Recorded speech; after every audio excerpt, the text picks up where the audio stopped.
Mga 18 masayang lumapit sa kotse na sinasakyan ng Mahalima upang mag-hi at babay sa mga boys. Wala ngang paglagyan ng kasiyahan ng mga supporters ng SB19 nang masilayan nila ang kanilang mga mababait na bias sa loob ng isang sasakyan.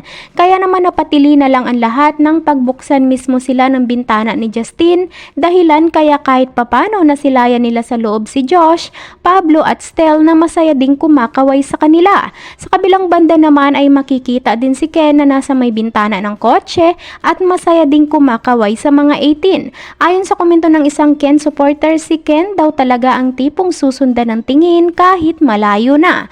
Ang ilan naman ay labis-labis ang kasiyahan dahil nakita at nasilayan nilang magkatabi ang kanilang mga bias na si Justin, Kentel at Kentel Pab. Watch this.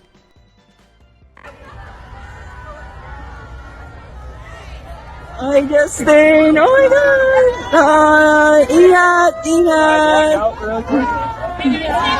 Congratulations, SB19!